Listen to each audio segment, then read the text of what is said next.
What's the story, everyone? Welcome back to Cooleen Media, aka Gaelic Fan TV, aka the Faithful Podcast, Gaelic Statsman on Clare. We're all here. Well, me and Liam are here anyway to review through the weekend's action. I'm not too sure where the lads are, but look, they're doing bigger and better things than us for this evening anyway. But look, we're here to run through the games, the weekend's talking points. Obviously, plenty to run through. A lot of knockout games over the weekend. Dublin Senior Football Championship quarterfinals, Roscommon quarterfinals, Mayo quarterfinals, the Clare semi-finals as well, and then some big games across the country really. So we'll definitely be relying on some of you lads in the comments to let us know some sort of talking points throughout the championship. Liam, how's things? I know you're in good form after a big win for Kilcormac after you were quite nervous about that game, to be fair, but from what I seen, it looked quite one-sided. I wouldn't say nervous. It was just, when like you go into a game and sometimes you're going up against a team that'll be seen as your closest rivals, and there's always just that little thought in the back of your mind of what if. But today wasn't maybe as good. Our junior A's were beaten this morning and our senior B's were beaten, but in fairness to our senior B's, they'd won the last two championships, so they don't exactly owe us anything, to be fair to them. The senior A's had a great win yesterday. I know we'll delve more into it later on the show, but I won't be resigning from Cooleen Media after yesterday, so that's a good thing anyways. But I'm keeping well. Been a busy weekend of GA action, so many games to cover. Looking forward to getting into it. Absolutely, yeah. And let us know, anyone tuning in the comments as well, any talking points or anything like that you want us to run through. Peter was saying, hey lads, a thrilling encounter in Galway, hurling championship between SARS and Castlegar. Jer Farragher still in supreme form, has the definitive L lads still doing well for the club. Yeah, that might get on Colin Parkinson's smaller fish GA kind of series that he does there. Also says watched KK and Ballinamere yesterday. Very solid performance and significant win. Despite Ballinamere getting 3 goals, KK were always on top. Very impressive long range scores. Number 6, very good. And Johnny Doyle inspired Alan Wood to get over the line to retain senior status in Kildare. Yeah, they call him the Peter Pan of Kildare as well. He's all, like I did hear he came back and he was injured, was he not? And now he's back again. That's 47 years of age as well. Like that's Jesus, hope for us yet, Liam. There is, there might still be hope for us, yes, to still keep going at that age. And especially, look, in a way, you're probably more reliant on your club to keep going to that age. And a lot of lads, some lads play into their 50s, but they'd be playing maybe at junior level or, maybe the lower tier levels. But for him to still be playing at that sort of level in Kildare is nothing short of incredible. So yeah, fair play to him and to Alan Wood as well on maintaining their survival. That's a story in itself. A 47-year-old still pulling the strings in senior football is quite something. Yeah, absolutely. Gavin says as well, Boyle knocked out Roscommon 7 points up against Pierce's in the quarterfinal, lost by 7. I thought Harrow would get them over the line, but it'll be 2027 and 100 years later and still not won Ross. Yeah, 100 years. 1927 the last time they won it. So yeah, quite incredible stuff there from a Boyle perspective. Sean says Crossmolina are arguably the form club in Ireland with a great blend of youth and experience. Who knows where they can go? And of course, but Colby McDonald in there as well. I didn't really see much of the game today, but I know a lot of eyes were on him. And definitely looks like certainly one for the future. But look, we'll start off by looking through the Dublin quarterfinals. I was at the game between Nafina and Ballymun today. It was a cracking game, to be fair, between both teams. And like Ballymun must be absolutely kicking themselves. They were 113 to 5 points up at one stage, 13 points to 5 up actually at halftime. And honestly, I was watching it and I was starting to think, you know what, like watching Ballymun rip through Nafina, I was starting to think they might just have a bit of a chance at actually winning this whole thing. Because of the fact of Dean Rock was kicking 2-pointers, Paddy Small, Paddy Toig even as well, I thought was very good. But it all unraveled then. It all just fell apart really toward like for the final kind of 15, 20 minutes of the game. And Nafina were superb, to be fair, to sort of drag themselves and get themselves over the line. So massive win there. Were they 11 points down at one stage? 11 points down, yeah. They were 11 points down with about think about 20 minutes to go. Yeah, and Like and to that's be fair, Conor McHugh was absolutely outstanding. Sort of getting them back through. And yeah, they ravished hugely and sort of dug deep, and it was a massive win for them, to be fair. And that's the mad thing about Nafina this year, is that they've been very hit and miss, but they keep kind of dogging their way through games. They've had a lot of these kind of close battles, like even the final games in the groups as well. So it's incredibly impressive for them, in fairness. And one player actually who deserves a shout, Keelan Sexton, 1-4, and he was the big difference, really. Yeah, he absolutely was. You know, and even reading, Redden scored 4 points as well. You know, when you're kicking 4 points from play in any sort of match, especially in football, you're going to go a long way. But I can imagine Ballymun Kickums now, and especially after the way you're describing that they were playing there, must be absolutely kicking themselves that they're gone out of the championship. And that's a big, big statement from Nafina as well, to be pulling off a comeback like that and just showing a never say die attitude. But yeah, no, probably it's amazing to think Ballymun Kickums are kind of out of the football championship, because you would associate them as being one of the big clubs, not just in Dublin, but in Ireland. But yeah, look, it's a fantastic win for them. I believe, was it James Doran got the winning point, or am I correct in Yeah, saying I think that? so. Yeah. Yeah, like, just, I mean, that must have been a surreal feeling for him, to come up with a winning score like that. And I mean, it just shows the strength of Nafina right now in both the hurling and the football. Do you know, now look, it's a bit rich to be saying it, considering they're now in a semi-final and anything can happen, but I still think maybe they're not as strong as Kilmacud and Coola, maybe just still at the moment, but certainly after making a comeback like that, you certainly wouldn't be writing them off anyways going into the final four. Yeah, 100%. No, it was a big win, and even looking at some of the other games as well, like PFC TV says here, I think Ballybowden will win the Dublin Senior Football Championship in the best team, bar Crokes in the championship, which is an interesting one as well, considering how dominant Kilmacud, Crokes and Coola were yesterday. But looking at Ballybowden, St. Enda's, or looking at the two games yesterday, Kilmacud Crokes very dominant versus Lucan Sarsfields, 121 to 5 points.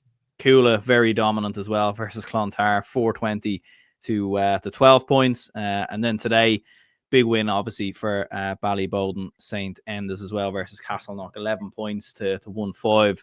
I was kind of caught the tail end of that game, but it's fair to say it wasn't the best game in the world, to be honest. So I don't know where the confidence is coming from for Ballybowden, but look, they are still in the mix, to be fair. Well, if you're only conceding 1-5 in a quarter final, and weren't they 1-3 to 5 points down at halftime? If you're only conceding 2 points in the second half, which I suppose Match is not here, so I could say it. I mean, it rivals Cork in the All Ireland final. Match is going to kill me if he sees me again. But no, like, that shows how good your defensive record is as well. And look, if you're down by a point at halftime and you swing it to win the second half by 4 points, it's not a bad look either. But yeah, I suppose they'll probably want to improve on their scoring tally if they're to try and trouble Kilmacud Crokes or Coola, and especially like Kilmacud Crokes putting up 121 and Coola putting up 420 just shows how strong they are in the Dublin Championship, and probably just shows and probably vindicates why a lot of us have said that. Obviously, I think you've backed Coola to win the All Ireland again, and some of us have backed Kilmacud Crokes to win Leinster, but it just shows how strong the two of them are, that like a lot of us are just sitting there saying, yeah, I mean, minimum one of those clubs will win Leinster minimum. It just shows how strong they are at the moment. And I would actually kind of love to see the two of them play the final again, just because I feel like there's a bit of an unwritten story there and a bit of a good rivalry there. And after the way it finished last year as well, with the late winner, Con getting sent off. But obviously, look, with the semi-finals coming up, I'm sure Ballybowden and Nafina would love to ruin that party. Yeah, absolutely. Yeah, and it was like two very, very dominant victories, as we were saying, from the two sides, and like even looking at the semi-final draw as well, it is Ballybowden versus Coola, Nafina versus Kilmacud Crokes as well. So yeah, like you'd look at it and think Coola and Crokes are probably slight favourites to run it back and run back the final from next year, but could you see Bowden or Nafina causing a surprise, like especially when you look at like that, like those two results were very, very dominant. Like we both kind of expected them to win, but Jesus, it was very, very convincing. Well, I suppose when you put up score lines like that and they're only conceding, and like, see, I didn't see the Coola game, but like even the 12 points that were conceded against them, how much of that was when Kula maybe had the game won? Yeah. Do you know, like a lot of time a scoreline can be a bit nicer to a certain team, you know, when they've been kind of dominated throughout a match, but then the opposition, they've done the damage, so they might just take their foot off the pedal a bit. But look, you'd give Ballyboden a chance, you'd give Na Fianna a chance, absolutely you would, but given the dominance of Kilmacud and Coola over the past 12 months, 24 months, and look, Na Fianna obviously pulling off a comeback like they did today, they certainly will have a never say die attitude going into their semi-final against Kilmacud Crokes. But yeah, look, for me, anyways, even with a couple of weeks out, I can't see it being anything but a Kilmacud Crokes fight. I feel like Ballyboden might be maybe closer to Coola than what Na Fianna might be to Kilmacud. I could be wrong in saying that, but yeah, no, I still fully expect Coola and Kilmacud Crokes to be the Dublin final this year, and I mean, what a final that would be to look forward to. Yeah, no, absolutely. A few good comments to go through even here. Smart Parent says here Na Fianna in terms of winning the county title there, which is interesting. And also says I think Ballyboden will win the Dublin Senior Football Championship, and Na Fianna will win the hurling. The two McGarry's been excellent for Bowden and could be a threat to that Coola defence. I think the game be close, but I think Bowden by 3 and Crokes to beat Na Fianna by 6 as well.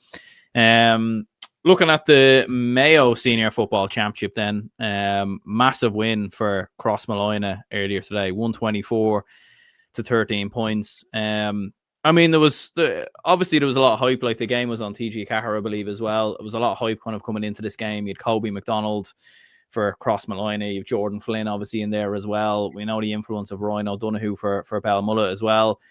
Crossmolina obviously tasted some success recently at intermediate level. Belmullet got to the final, I remember, a couple of years ago at senior level as well. But I know Matthew was kind of ringing the Crossmolina bell really as one of the teams that could be big favourites to win the Mayo Senior Football Championship. But yeah, that's some win, to be fair.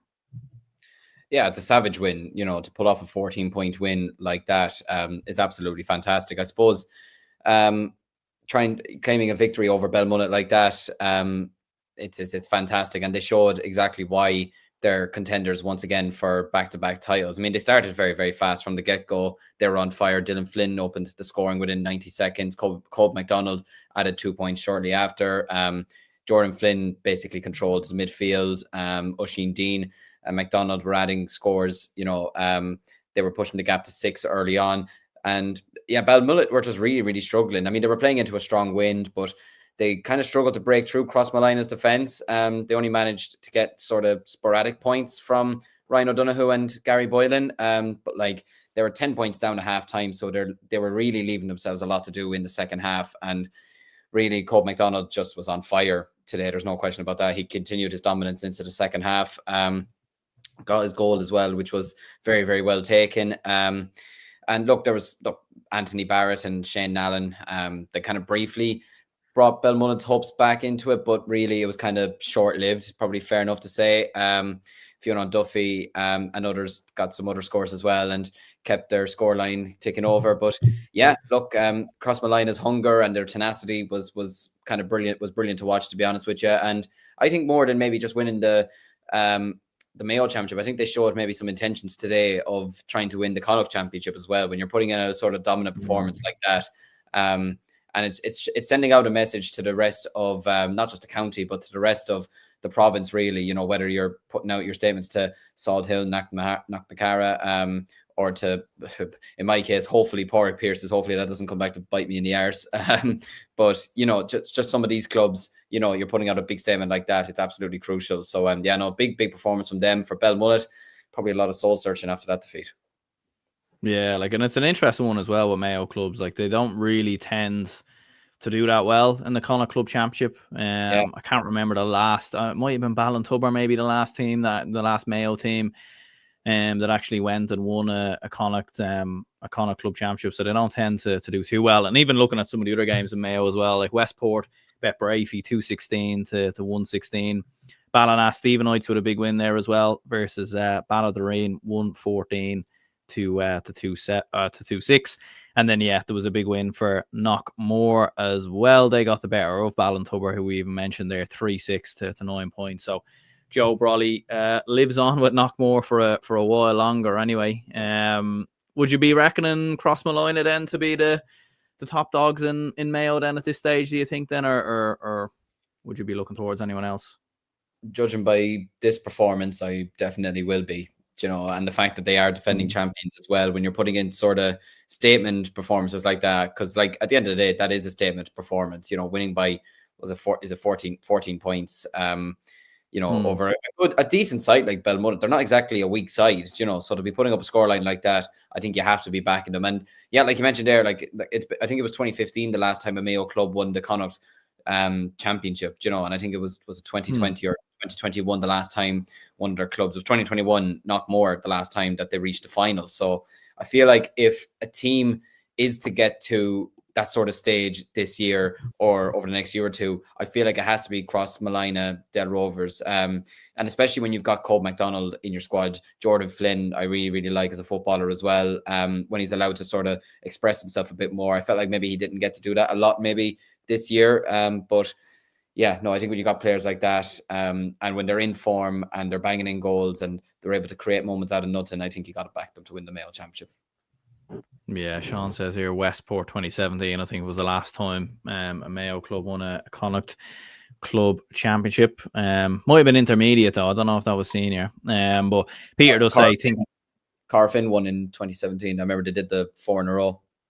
Yeah. So that might have been. I think that might have been intermediate actually when Westport did it in 2017. But yeah, Peter does say here, think Andy Moran's still playing for Ballydoreen. Yeah, that's mad to see, to be fair. But yeah, like it is a common occurrence. Like we've seen with Conor Laverty, he might still be playing for Kilcue, but I know he's playing for Kilcue a couple of years ago whilst also managing the down senior footballers. Like it is something mad. And even we're talking about L lads and everything else. Like I seen Brendan Cummins even there, I think like 2 weeks ago or something, slotting points over the bar from his own puck, 2 points from his own puck outs. Like, so it's mad these lads have, it's mad the commitment these lads have to their club. Even though they have every reason probably to not play for their club, given what they've achieved, given what they've, what they have on. But yeah, it's some going like.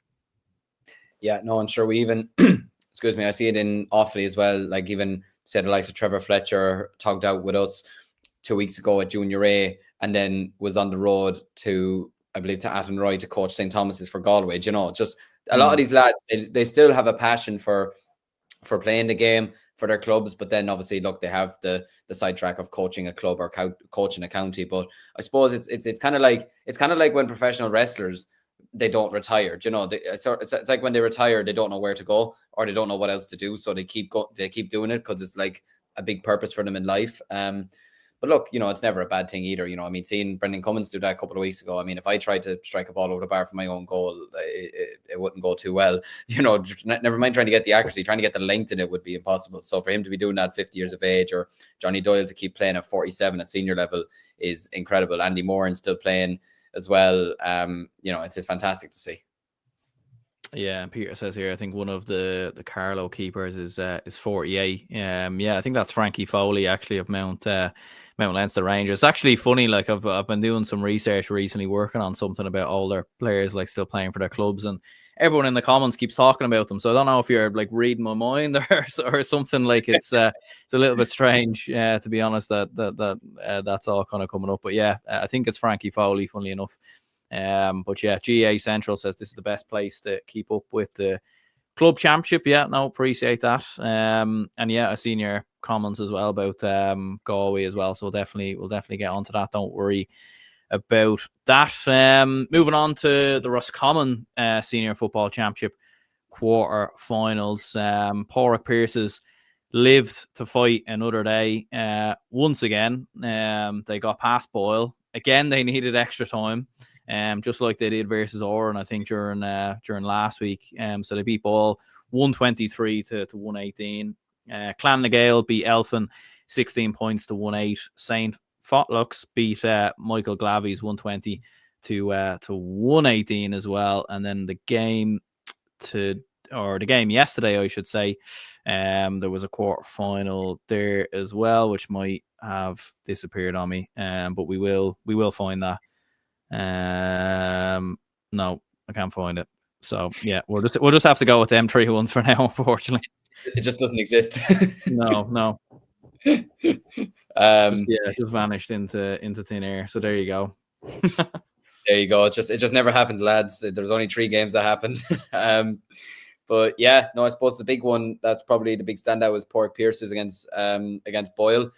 I suppose from my perspective, I'm just delighted Port Pierces are still in it, so that my prediction still lives on. I feel sorry for Boyle as well. I have a small bit of a connection to Boyle. My sister acted in Moonboy over 13 years ago, and it was set in Boyle in County Roscommon, so it'll always have a special place in my heart. But I was glad they were beaten by Port Pierces in this instance, just so my prediction can live on. But yeah, look, extra time twice already is probably a small bit of a worry. Needing extra time in back-to-back games to get through. But I suppose it shows how competitive the Roscommon Football Championship is as well, and it shows the amount of good teams that are in it. But on the game itself, I suppose, the Port Pierces were recovering from a 7-point deficit with just 8 minutes remaining. So the fact that they went on to win the game by 5 points after extra time, being basically 3 scores down, or 3-4 scores down with only a couple of minutes to go, is nothing short of incredible. And it just shows the hearts that they have, and probably the experience as well, in that they're not panicking or anything like that when they're in that sort of situation. But yeah, I suppose, look, Boyle will definitely be kicking themselves. They were leading 8-5 at halftime. Cathal Feely, Derek Craig, Donny Smith, Niall O'Donnell were doing really, really well for them. They extended their lead to 14-7 in the second half. David Flanagan added scores, Oisin Craig as well. But yeah, Donny Smith was black carded for a rash tackle. Pierce has found a lifeline. Paul Carey's kicked 2 superb 2-pointers as well. Sparta thrilling comeback for them. Jack Tumulty leveled the game at the end as well, which was crucial for them.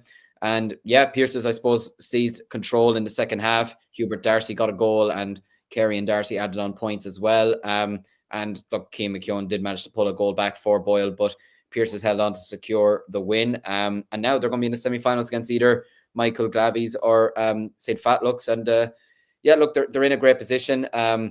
They're showing great mental reserve to get through extra time twice, and it just shows the fitness level probably of them as well, and their never say die attitude. So yeah, fantastic win for them. Probably helped in a small way with a player like Donny Smith getting a black card, but nevertheless, it's still a great win either way.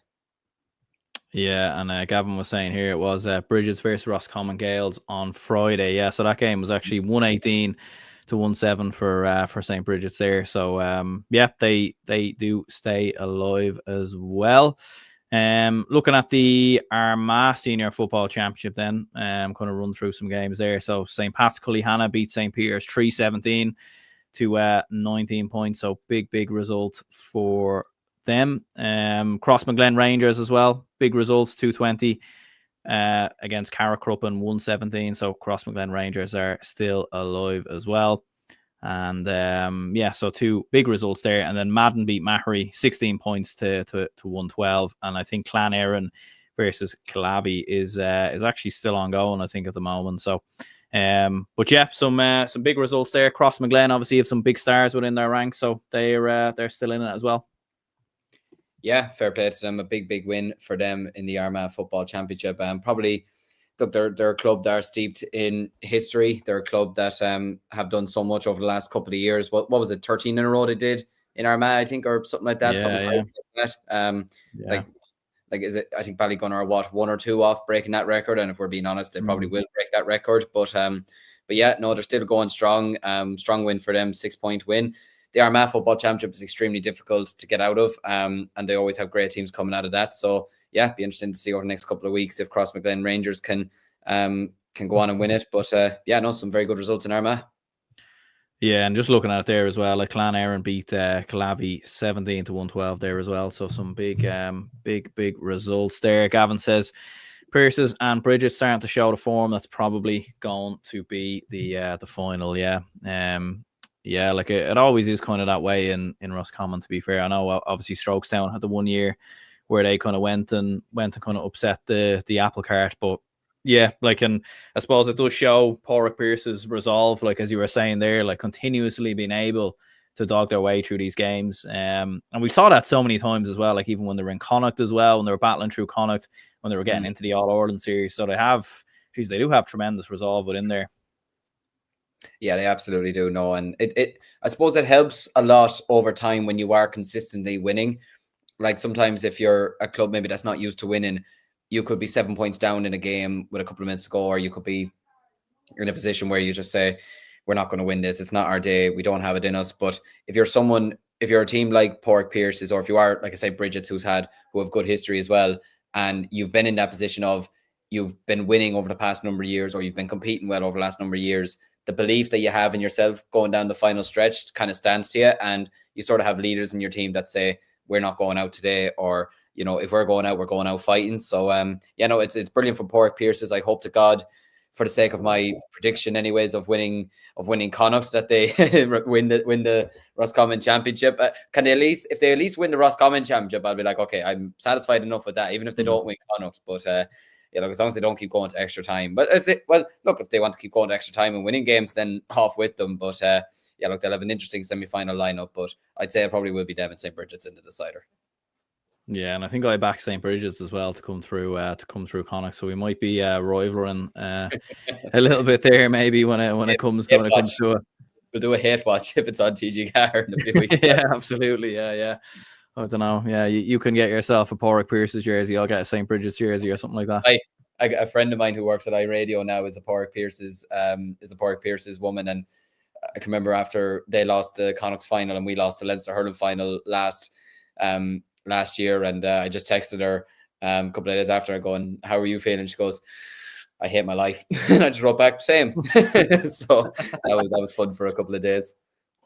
Yeah, to be fair, I was actually in the St. Bridget's Clubhouse pub actually before. I've been in there a couple of times actually, funnily enough, because Hamrocks is what it's called. It's because I have some family from Athlone, but they moved out of Athlone. They got a lovely house kind of on the border there in Roscommon.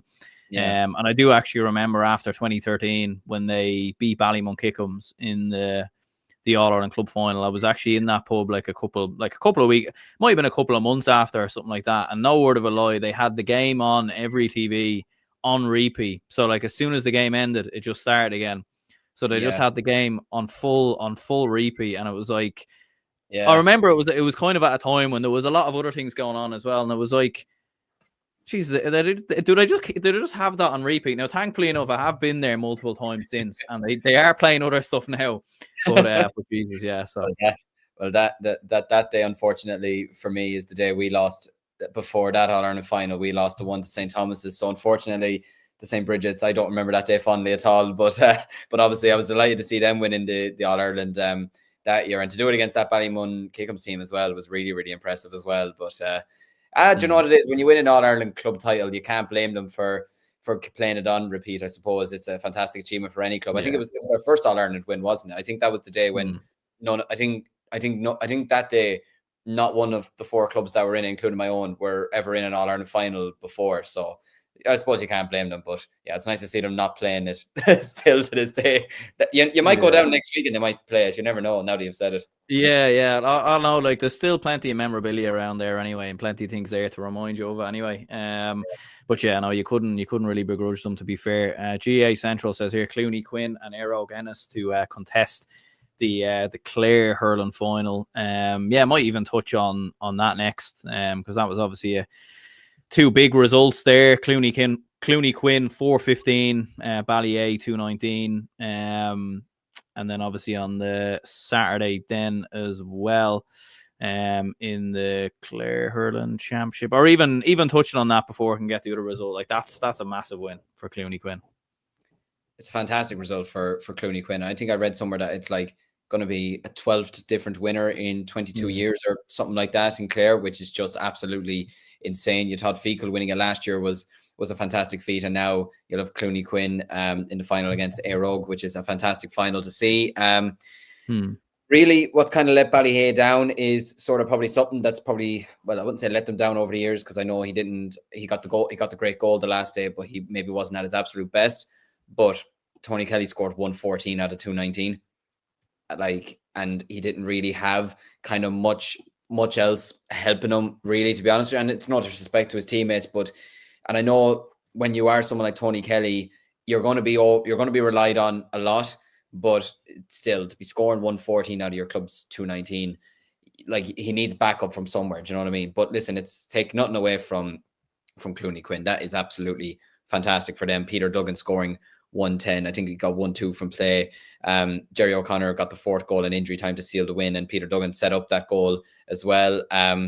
Yeah, it's fantastic to see Clooney Quinn in the Clare Senior Hurling Final. They got off to a fast start. They got early points. They got a goal through Sam Scanlon as well. But Tony Kelly and Fiacre Kirby responded with goals themselves. Ballier led at half time, but then Clooney Quinn regained the lead with a 3rd goal from Dara McNamara. And Ballier came back with 5 points from Kelly in a row, but well, on the bounce from Ballier perspective. But yeah, Clooney Quinn's resilience was fantastic. O'Connor's late goal ensured the victory. Peter Duggan, McNamara, Jerry O'Connor were the big standout players for them. Scanlon got 1-1 overall from play as well. So yeah, look, it's fantastic for them. And Clooney Quinn now, I believe it's I think it's actually 1939. So ironically, the year that the Second World War started, that they're going for their first title in Clare. So what's that? That's 61, 25. Like that's 86 years waiting for a title. Like I can imagine the absolute joy that they're feeling right now to get that opportunity. So yeah, I think it's going to be a cracking final. And then obviously touching on Rogue reaching the final as well, edging out Kilmaley in the other semi-final. And yeah, they're going to their first final. Not as long, 2022. It's not as long as 1939, but still, I suppose in hurling terms, it feels like that would feel like a century in a way if you're someone like Rogue. But yeah, fantastic for Rogue to be back in the final as well. They made a great start. They got a goal after just 10 seconds into the match, which is absolutely insane. Darren Mooney getting the goal. But Kilmaley kept in it. They kept in it. They led 7 points to 1-3 at half time. But then Dara Stack played an absolute crucial role in this game. He made brilliant saves in the game to keep his side in it, including one incredible stop from Tom O'Rourke as well. But yeah, after halftime, Rogue outscored Kilmaley 7 points to 1, and they were leading 110 to 8 points at one stage. And yeah, look, despite the fight back from Kilmaley with Conor Cleary getting a goal with 10 minutes to go, Rogue just saw the game out. Danny Russell scored 6 points. Oren Cowell scored 3 points. Darren Mooney got the goal. Darren O'Brien got 2 points. So yeah, look, I think it's going to be a cracking Clare final. Yeah, look, it's one to very much look forward to. Yeah, absolutely. Yeah, no, absolutely massive. And I remember as I was saying, kind of in the preview shows, or like when we were kind of doing club championship predictions, I remember as I was saying, I was at a wedding in Dublin in the summer, and I was chatting to a few Clare people, and they were very, very adamant that Clooney Quinn were going to win the Clare Championship. I can't remember any reason why, to be honest with you. I don't know if they were from the future or something like that, and they could just see all this unfolding. Because they haven't obviously won a county title, as we said, in 90 years. So, kind of incredible to kind of break it down there. But yeah, absolutely massive stuff there. In fairness, Gavin says here, did you see, lads?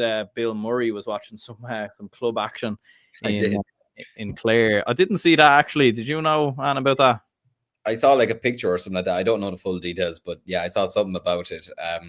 Very, very strange, very, very random. You see these people just turning up for the most random of events. It was the same way that who was it that turned up? Who was it that turned up in? Oh, it was it Matthew Broderick that turned up in Donegal before the All Ireland final. Just the most random. Yeah.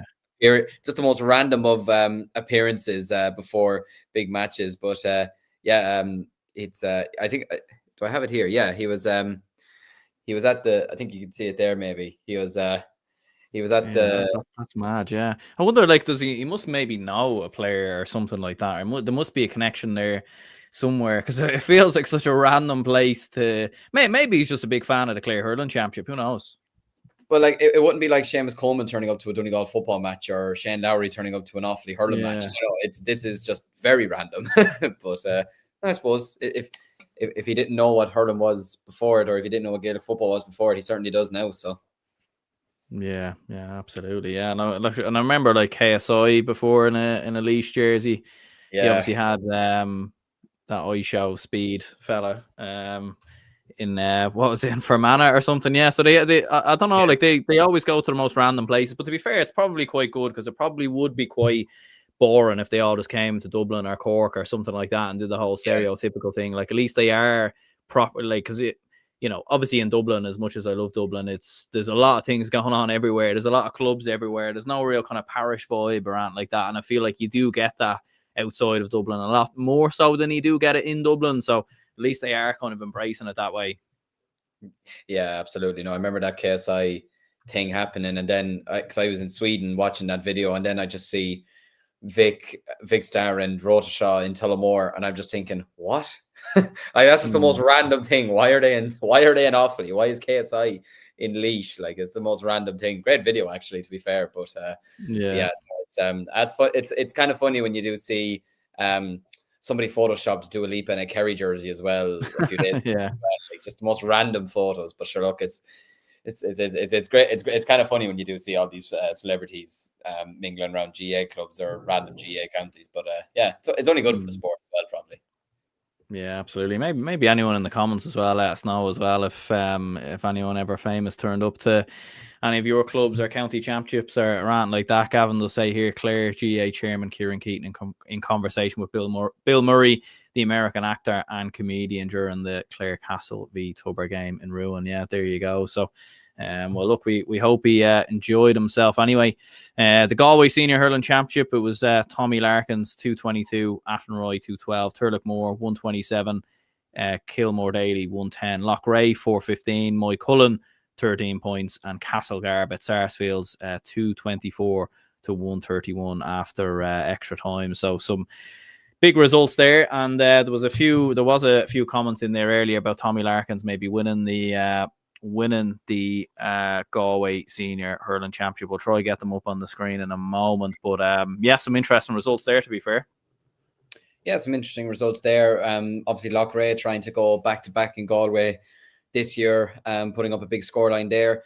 I will say, though, I still think that St. Thomas's will still be the strongest side in Galway. I just have a feeling that they have a lot of wrongs to write about last year. And like, look, what was it they were going for last year? Was it 6 in a row or 7 in a row they were going for last year? They've been clearly the strongest side in Galway over the last number of years. St. Thomas versus Tommy Larkins. That'll be an interesting game now. If a lot of people are backing Tommy Larkins to win the Galway Championship, going up against St. Thomas's, who've been the strongest side in Galway over the last 7, 8, 9 years, and obviously won the All-Ireland in 2013 as well. They've been one of Galway's strongest, probably Galway's strongest club, you'd have to say, since 2013, since 2012 when they won the Galway title. But yeah, that's interesting. Tommy Larkins beat St. Thomas. And if they do, then it can only be a good thing for the Galway Championship. You had Capitagle in the final last year, could easily have won it. Loughrea getting back on top last year, winning the final. And if Tommy Larkins can knock out St. Thomas's, then it's a wide open championship again from there. So the Galway Championship, I've always enjoyed it. I think it's a good championship, it's very hard hitting as well. Galway clubs don't show you much mercy when they're playing against you, no matter what level it is. But should be an interesting quarterfinal pairing anyways between Thomas's and Tommy Larkins. Absolutely, yeah. And I suppose that takes it on to the Offaly Senior Hurling Championship quarterfinals. Some big results obviously there. I'll leave it to you to take it away. I mean, massive result obviously for Kilcormac Lochie, and I think Shinrone got over the line today as well. Yeah, I was doing the commentary for I think Tommy. Well, there you go. We'll come back to you soon, GA Central, if that does happen. But yeah, I was commentating Shinrone Coolderry today for the radio, and I'm still wondering how Shinrone kind of won it. And nothing against them, but Coolderry were 13 to 9 points up at half time. And Shinrone rallied. They scored 116 in the second half. They were absolutely on fire in the second half. Owen Burke got a smashing second goal for Coolderry in the first half. And at that point, like, Shinrone were hitting a lot of very poor wides by their standards, because they have a lot of players in their squad that would be capable of getting big scores when needed. Coolderry looked kind of home and hosed in the first half, and even some people around me saying you can't see Shinrone coming back from 10 points. But I just said no. This I have a feeling this has a big second half coming, and I feel like it will still be a game that'll go down to the wire. Shinrone have always been Coolderry's always been a kind of club that Shinrone have always faltered to in a way over the last number of years. But since they won the championship in 2022, it's been completely different. They've beaten Coolderry now twice in the championship over the last couple of years, lost them in the quarterfinals last year, but yeah, they made a savage comeback second half here. Jason Sampson got a cracking goal at the start of the second half to really set them on their way. DJ McLaughlin, I believe the end of the game was with 3 or 4 points in the end. 3 big scores in a row as well to put them in front, to level them and everything. Eamon Cleary from goal scored 4 frees from about the 65-yard line back to about 100 yards out in the second half, which was absolutely crucial for Shinrone as well. Coolderry started kind of hitting the sort of wides that Shinrone were in the first half, which was kind of killing them as well. But yeah, it was a cracking game of hurling. One of the best games I've seen this year, not even just in Offaly, but in club hurling this year as well. Just, it was a great comeback and there was a great energy about it. There's not much love between Shinrone and Coolderry as well, so there was a lot of hard hitting as well. I can see a comment there as Brian Carroll still playing. Brian Carroll was actually playing a Junior B final for Coolderry yesterday, and he was managing them today. He got 2 cracking goals for them yesterday against St. Rhinus in the junior. I was covering that final yesterday. There was 3 goals in the first 6 minutes between Coolderry and Rhinus, and it ended up 5-11 to 4-13 to Rhinus. It was an absolutely cracking game of hurling. It was the most typical Junior B game you'd ever see, to be honest with you. But yeah, it was it's a big win for Shinrone. They march forward now to the semi-finals. They'll be meeting Belmount, who they broke the hearts of in 2022, scored 2 late goals to knock them out in 2022. Obviously went on to then win the Offaly title for the first time against Kilcormac Cloughey. The other semi-final, the reason why I'm still on Cooling Media, we've beaten Ballinamere anyway in the quarterfinals. Ballinamere started off strong. They got the first 3 points of the game through Dan Ravenhill, Brian Dignan and Sam Burke. But then once we settled into the game, we sort of just took over. We led 16-8 at halftime. Daniel Hand had 3 points from wing forward. Charlie Mitchell had 3 points. Adam Screeney, I think, had 6 points by halftime, 1 from play. James Gorman was on fire and at full forward. Our half back line were doing well. Someone mentioned, was it Peter who mentioned our number 6 earlier? It's Keelan Kiley. He was Offaly. He was one of the big reasons why Offaly won the Joe McDonough a couple of years ago. He's a multiple-time Puck Fada champion as well. So yeah, he's kind of been struggling with injuries a lot this year, but he looked back to his old self there yesterday. And we pulled away in the second half. Conor Mahan got a cracking goal. And then Charlie Mitchell got the second goal. And yeah, we kind of just killed off the game from there. At one point, I think it was 222 to 15 points. Ballinamere got 3 late goals, 2 21-yard frees from Dan Ravenhill, and then a nice finish in the end, to be fair, from Dan Burke. But it's sort of, when the game's sort of already finished, like there wasn't cheers or anything like that when they got the goals. It was kind of just meh, like when the game is kind of sort of out of your reach, and it kind of just makes the scoreline look a bit better than what it was. But it was a performance that was needed from Kilcormac Cloughey because they hadn't performed in the group stages, and they'll admit that themselves. But after this now, they'll be full of hope now going forward into the semi-finals. They'll be facing Bor in the semi-finals, which will be a very interesting game to look forward to as well. But 2 good games over the last 24 hours. 2 good semi-finals to look forward to. It should be very interesting in 2 weeks' time. Yeah, absolutely. And Gavin says here, Galway intermediate hurling clubs play Mayo, Roscommon Club, and Junior Leitrim or Sligo ones, and senior and Galway are straight into the All-Ireland Serious Wonder. Is a long way for them. Yeah, I'm sure it is, to be fair. Peter says here, lads, if Celebrity Bannister made a comeback, what club would you like to manage? To be fair, I think I'd be more the Waterboy or something like that. You know what I mean? Like I wouldn't. I don't know about that now, but I don't know. I'll hand that one over to you first of all, maybe. Well, I'm a big Peaky Blinders fan, and I know he's not really into GEA, but if we could get Cillian Murphy to coach us for a couple of hours or for a couple of days, I wouldn't mind seeing that.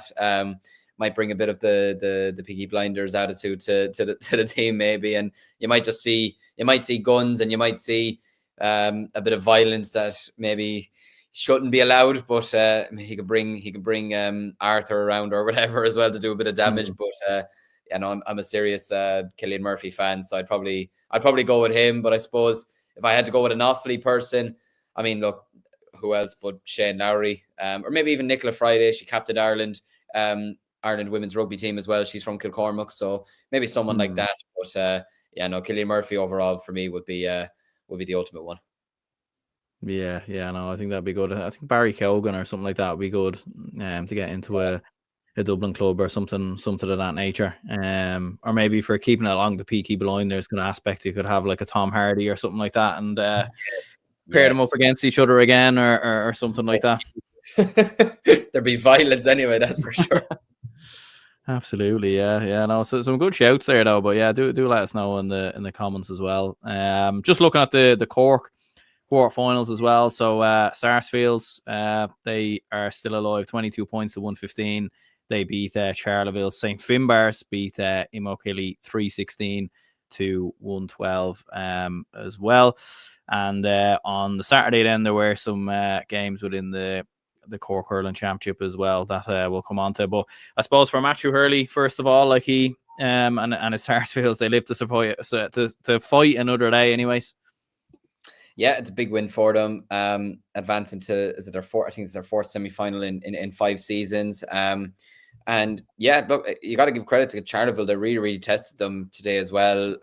Trailing by 1 at halftime before essentially asserting dominance in the second half did Sarsfields. But I suppose, look, Charleville did have a bit of a breeze in the first half. They put up a fierce challenge. They led 9-8 at halftime. Darren Butler did some great work in the defence. Darren Fitzgibbon's contributions standing out. But yeah, Sarsfields, I suppose, were kind of kept at bay by Killian Roach as well, helping them out with the back. But they came out strong in the second half. Jack O'Connor, Killian Murphy, and Daniel Carney playing big roles for them. And yeah, they had a 19 points to 12 lead by the 51st minute. But yeah, despite the best efforts of Charleville, they got a goal through Garrett Gleeson as well, got some couple of late scores as well. But yeah, it's a big win for Sarsfields. And with Imokilly going out, although I feel like maybe Imokilly with Watergrass Hill winning in Cork last year, they weren't maybe as strong this year as maybe other years, but it's still a big win for them. Colin McCarthy finished with, I believe, 8 points. It could have been 9 points, but I think it was 8 points. Jack O'Connor got 5 points, so there were some good performers from them as well. And like I mentioned there, they're going to be meeting St. Finbarrs in the semi-finals, which will be a very, very interesting encounter. And yeah, I was watching the other semi-final the other night, on Friday night as well. I got to see the second half of Middleton and Glen Rovers, and yeah, it's a fantastic victory for Middleton. I believe they were 2 points down with a couple of minutes to go, and they managed to salvage the game to get themselves over the line and into the semi-finals. Glen Rovers will be absolutely sick to their teeth of losing that game, because they had the beating at them. They absolutely did. But Conor Lahan, once again, stepping up massively for Middleton, finishing the game with 10 points. Cormac Bossong scoring 2-1. Killian McDermott scoring 3 points. I can't think what's his name. I think it was an O'Regan at wingback, had a savage game for Middleton. I can't think of his first name off the top of my head now, but yeah, he supposedly had an absolutely savage game in the first half as well as the second half as well. But yeah, it's a big win for Middleton. I think the semi-finals now are very much wide open. You'd probably still maybe favour Sarsfields to go on and win it, but yeah, no, the Cork Hurling Championship always produces some cracking semi-finals, cracking finals. So yeah, it should be interesting pairings in the next couple of weeks. But I'd say Matthew was probably very, very relieved tonight that Sarsfields have got through.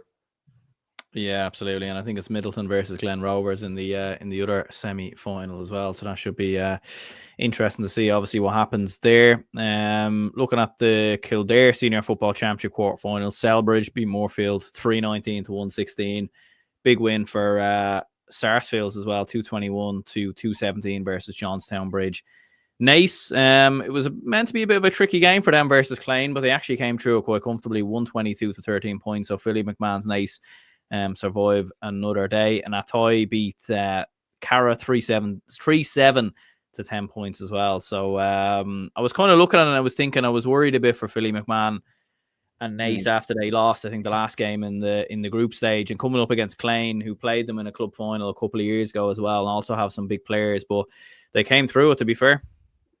Yeah, they absolutely did. They put in a dominant performance, and yeah, we were probably a small bit worried after seeing that result the last day. And I think it was yourself and Seamus were probably a small bit worried about McMahon, and because like you probably would look at him as hopefully a potential Dublin manager in a couple of years, or maybe a Dublin club manager or something like that. But no, look, they look to be back to their old selves again. They led by comfortably beating Clane by 12 points in the end, 122 to 13 points. And yeah, look, Clane kept the game competitive. They only trailed by 4 at half time, but I suppose Naas kind of still looked like the stronger team throughout the game. And they were able to maintain their lead through, some good contributions across the pitch. But yeah, they turned up the intensity in the second half. Alex Byrne finished with 9 points. Derek Kerwin got 4 points.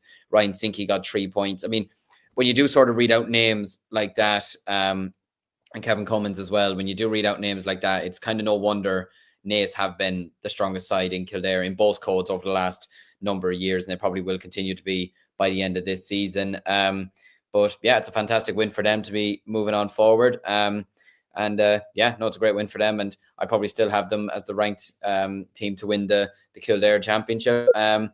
You don't know off the top of your head who they play in Leinster Kildare Champions, no? Not off the top of my head, no. No, maybe we'll leave that open to the comments.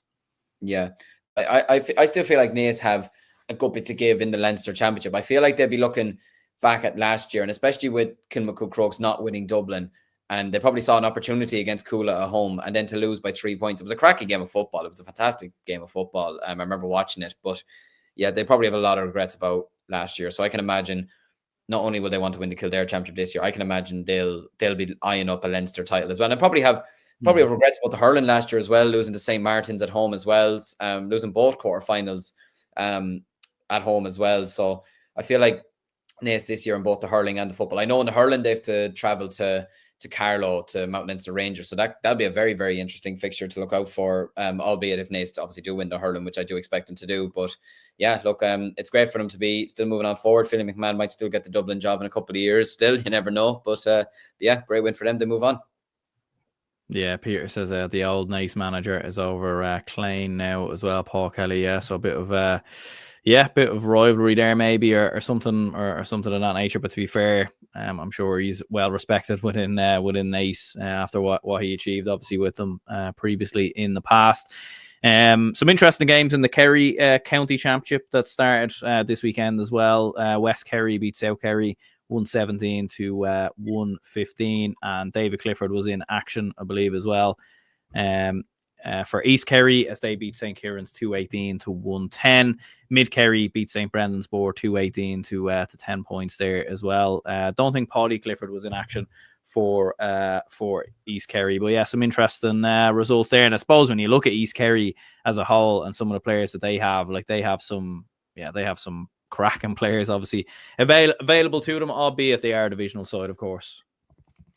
Yeah, it's always been the one thing that's kind of confused me about the Kerry Championship, that they play their club championship, then they go straight into this. It's always kind of it's like Kilkenny having the league and the championship mixed together. I'm just like, why are we confusing all this? But I suppose, look, it's the way they go about it. But yeah, like you mentioned there, I can't imagine Paddy did play. I don't know who played in this game or who didn't, but I can't imagine Paddy did. He didn't.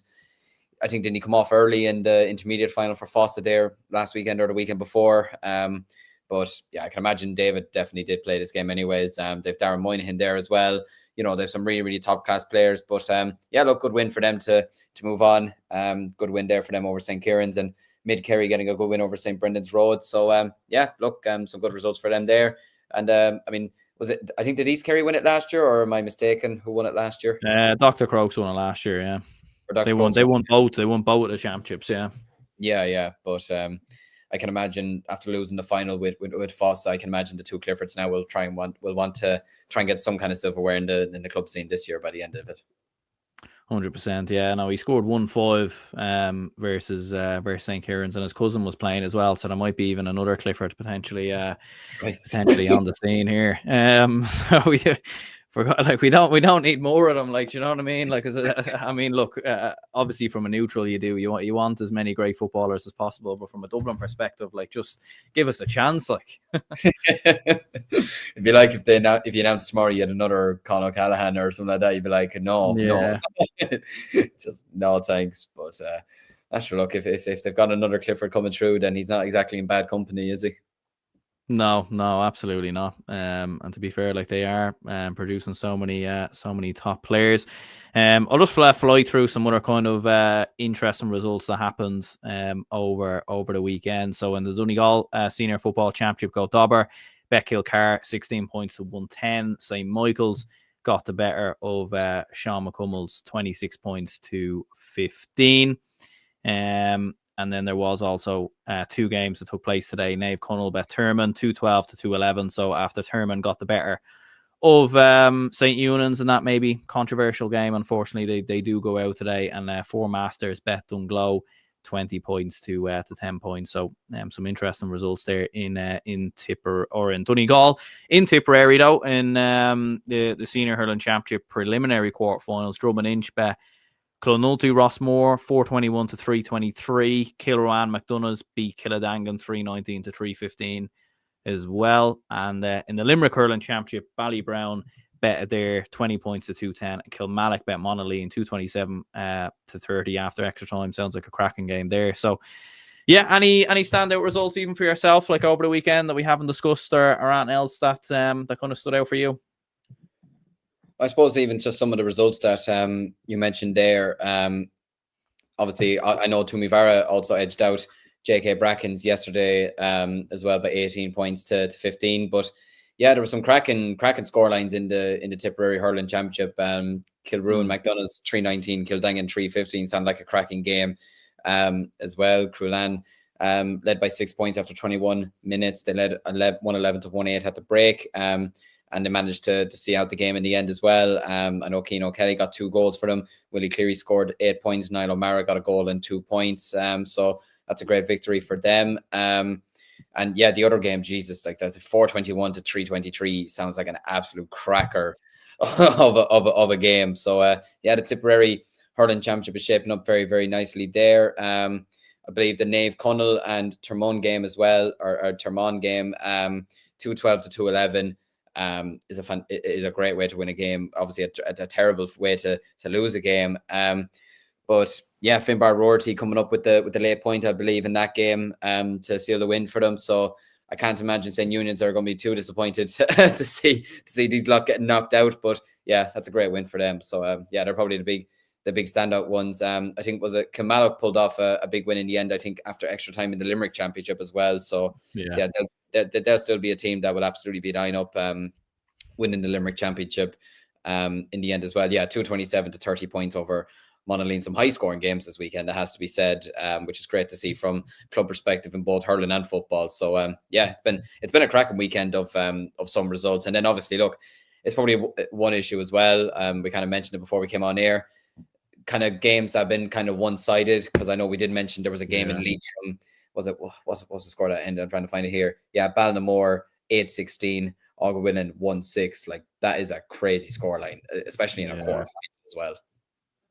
Yeah, it seems to be like not so much in hurling, but it seems to be more so in football, and it is like on like even like looking, because obviously we mentioned the 2 Dublin games, like Coola and Kilmuck Crokes like winning very, very comfortably as well, and even looking across like a few games on the Saturday as well, like you had Crossmolina who won very, very comfortable, to be fair, and like there was a few kind of other ones in there as well, like Nace obviously, like they gave Klein a good hiding, like that was an absolute hammer, and to be fair. And even looking through like some of the down championship games, as you said, the game that took place in Leitrim today as well. So yeah, I don't know. Like, I don't know if there is too much to look at. Like, even looking at the Waterford Championship of the weekend, like Roscommon beat Onrin 3-15 to 3 points. Do you know that way? Like, it's we saw a little bit in the intercounty like All Ireland series where some teams would batter another, and it is obviously with the new rules and everything else, and with 2 pointers, like it is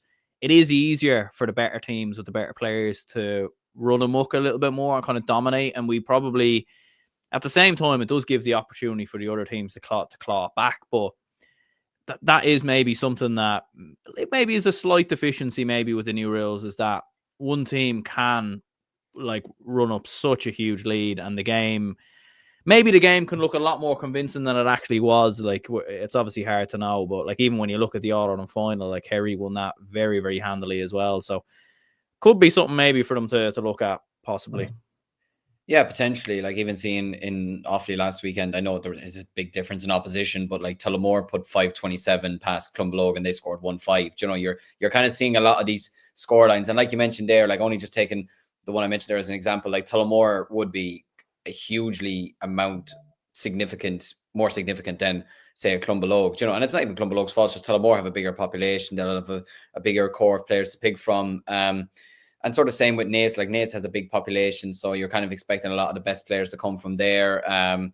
Kilcormac Crokes would have some of the best players in the country, never mind just in the club scene. But yeah, it's probably something they might have to look into with the club championship. But look, at the end of the day, the rules were brought in for a reason and for a purpose, to try and make the game more appealing to people to watch. And I think it did a successful job of that this year. Like, I found myself watching a lot more football this year than I did over the last couple of years, because there was a lot of entertainment value to it, and some of the new rules did make a big difference as well.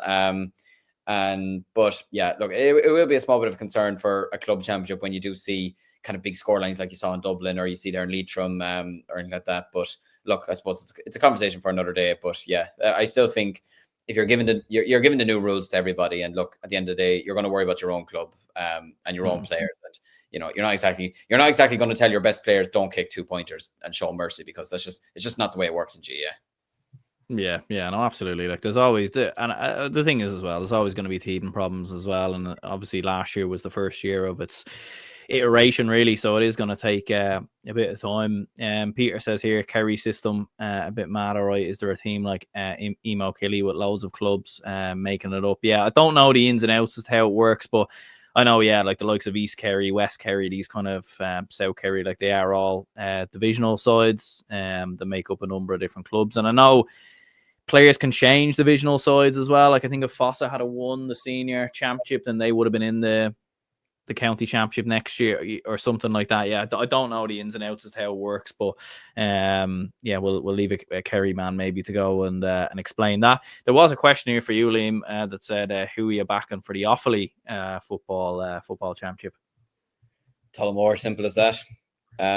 Look, maybe Forban can challenge them like they have the last 2 years, but Forban maybe haven't gone as well this year as they would have liked. Now, it's kind of a bit harsh to be saying that, because they won their 2 games that they were expected to win quite comfortably, but they did throw the game against Road away, and they sort of threw the game against Eden Derry away as well. But they do have Shamrocks to come next weekend. Shamrocks themselves had a bit of soul searching to do after their performance against Tullamore, and they did that in the form of putting 4-18 past Bracknell. But yeah, it'd be interesting to see who comes out of that. But really, for me, Tullamore aren't just a team that'll win the Offaly Championship. Tullamore could be a team that could look to maybe get to a Leinster final as well. I know that if they do win the Offaly Championship, they'll be playing the Westmeath Football Championship champions away from home, which I do expect to be the Downs, judging by the results and performances this year. I don't think St. Lomans will be strong enough to retain the title this year. I think the Downs are playing on a different level at the moment. But yeah, I think Tullamore, after winning their first Leinster club game last year, I think was it since 1977 or something like that, which was absolutely mental to find out when they did win that game. But I think they'll be looking at that now and thinking it's a monkey off their back. And I know that if they were to get past the Westmeath champions, they'd be hosting the Dublin champions. And they only lost to Coola last year by 3 points. Now, in the first half, the game could have been over after 10 minutes. But then the second half, Tullamore had a lot more possession. So you never know. But yeah, I think maybe challenging for Leinster, maybe it could be a bit too soon. Maybe, you never know. They still have a lot of young players in their squad. Obviously, they have the likes of Cormac Egan. They've 2 Foxes, Mike and Dan. Declan Hogan, who was Offaly captain the last couple of years, he's still, I don't know if he's fully, I don't think he's back from injury. Yeah, I could be wrong, but yeah, Harry Plunkett. They have some really, really good players in their setup. John Furlong as well, who was an All-Ireland Under-20 winner with Offaly 2021. But yeah, really, I can't see anyone stopping Tullamore in football, to be honest. I think it's going to take either Tullamore having an off day or someone just having the performance of their life to beat them in the final. Themselves and Eden Derry are in the semi-finals already, and they'll be joined by, probably realistically, Road. I think they'll beat Bracknell, and then for Ban and Shamrocks, it's probably hard to call now, but I feel like either way, I think Tullamore should be too strong to win the Offaly title. Yeah, absolutely. And that very much wraps it up, I suppose. Just running through some results from the LGFA and Camogie at the weekend as well. So in the Cork Senior Camogie quarterfinals, Blackrock bet Ballinalora 219 to 119. St. Catherine's beat Sarsfields 210 to 111. St. Finbarr's bet Calais 420 to 13 points. And then in the Galway Championship, Athenroy bet Oranmore 121 to 9 points. In the LGFA then, in the Meath Championship, St. Peter's Dunboyne bet Centralstown 4-7 to 1-7. Errigal Kieran bet Dungannon 10 points to 4 points there as well. And in Laois, Port Laois got the better of Sarsfields 4-10 to 3-10. and St. Conlet's bet Ballyroan 2-11 to 8 points as well. And then there was one game on the Friday, Dunshaughlin bet Navan O'Mahony's 13 points to 11. So any thoughts on any of them there? Yeah, great results in Laois as well. I'll definitely be able to cover them tomorrow for Midlands 103. But yeah, no, some good results over the weekend, some good interesting results over the weekend in the LGFA and the Camogie. I feel like it's probably going to take a while for a lot of the championships to kind of spark into life in a way. Even seeing the Offaly ladies football championship at the moment. I know obviously Offaly ladies football has had a bit of a tremendous year. A lot of managerial changes, a lot of backroom problems. I don't think we had a PR team for a month or something like that, a month or 2 months or something like that. I think we didn't have a chairman either. So it's been a bit of a tremendous year for Offaly LGFA. You compare that to the Camogie, who won the All Ireland, like it's sort of hilarious in a way. But yeah, I know that the final's been set anyways. Ballinamere Doro will be taking on Naomh Kieran in the deciders, so that'll be one to very much look forward to. But yeah, some great results over the weekend in the Camogie and LGFA, and yeah, I feel like over the next couple of weeks it'll start to pick up a bit more, much like the men's championships as well. You know, the Dublin Football Championship with the semi-finals now will pick up a lot more, and the Cork Hurling Championships will pick up a lot more as well now with the Final Four in there. But yeah, no, really looking forward to the next couple of weeks. Should be very interesting. And yeah, I feel like we've gotten through a lot of games. There's so many games to cover. It's absolutely outrageous. Yeah. To be honest with you. But no, I think we've done well to delve into it this week. Yeah, absolutely. Like, and we obviously can't go through everything. So if we didn't mention your club or your county or anything like that, don't get offended. We just don't want to be here until midnight, you know, kind of going through it all. But do let us know if there was anything else. I was kind of looking through the rest of the results there. It doesn't seem to be any kind of big surprises or shocks or anything like that. But yeah, no, look, cheers lads for tuning in. We'll be back on Thursday.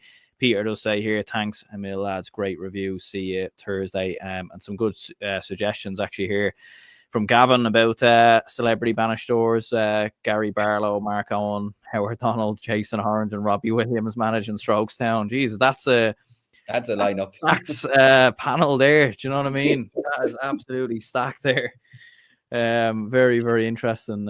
Oasis going home and managing Charlestown GA and Mayo is a good one actually. Yeah, that's a good show to be fair. But no, yeah, cheers lads for tuning in, and yeah, we'll chat to you we'll chat to you on Thursday. Follow your instinct, baby. Follow your instinct.